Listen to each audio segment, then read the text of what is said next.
Yo, I'm gonna talk about a question people are always asking about today. How did you initially fund your business, the Amazon business? What kind of financial challenges did I face in the process?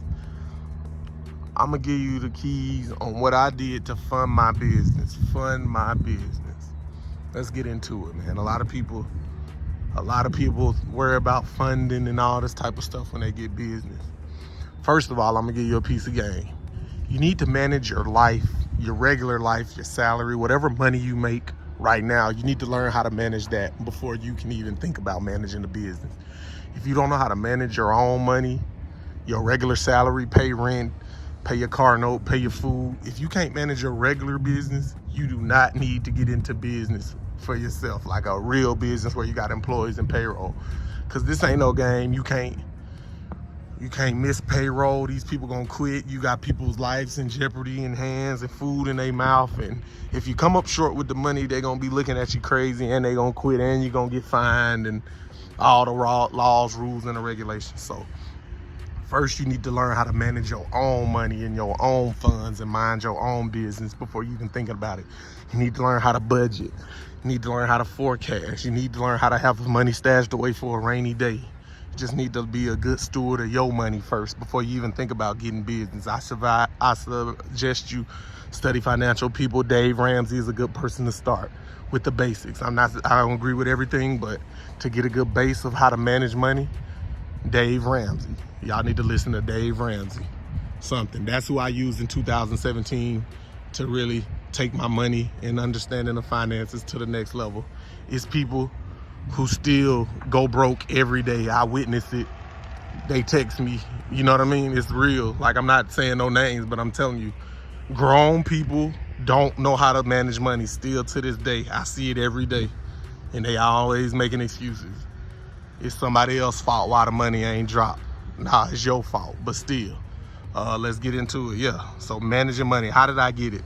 What challenge did I face? So back in 2017, I challenged myself to, before I turned 30, to have 100 grand put up. And I did. I got to it. I got creative. I had side hustles, providing services, making sales, just really out there hustling and doing things, to get the money up. And I saved money. I always had a goal to save X amount of money. I looked at my salary, whether it was $500 to $1,000 a month. You should be able to save $1,000 a month. You'll be able to invest, if you got a job, your 401k, put that 3 to 5 to 6% in. Put that 3, 5, 6% in your 401k. Whatever your company match, put it in there. Just let it build up. If you ain't got no long-term plans for right now, just let that money build up. You'll be fine in the long run. It's okay not to spend every dollar, but you need a budget, like a simple spreadsheet or something to track how you doing your money. But yeah, fast back to my story. 2017, I made a goal. I don't know how, remember I was 27. I made a goal to have 100K before I turned 30. It was hard, but I made it happen just by hustling and staying down and discipline and just really grinding it because I wanted that 100K mark. But I should have set my goal bigger. That was my problem. I should have set the goal to 10 million or 1 million, not just 100,000. So that's what I look back on myself and say, dang. But yeah, I had that, and I had just moved to Atlanta, took a new corporate position with Atlanta. I was down in Atlanta running around like crazy, trying to get promoted to the next level when that wasn't anyone calling for me. I was working with DSPs. People kept asking me, Sidney, why aren't you doing the DSP, man? I'm like, man, I do it when I feel like it. So eventually, one thing led to another. I felt like it. I got into the program. I did my interviews, passed all my interviews. Then it was like, boom, the locations. Where can you go? Where do you want to go work and start up? So mind you, I had my 100K saved up. So I'm just getting everything done, getting my LLC. Once I got the program, I'm getting my LLC, boom, they give me my options where to go. See, I worked for Amazon. So I was able to talk to the people in charge and see which areas that they needed help in.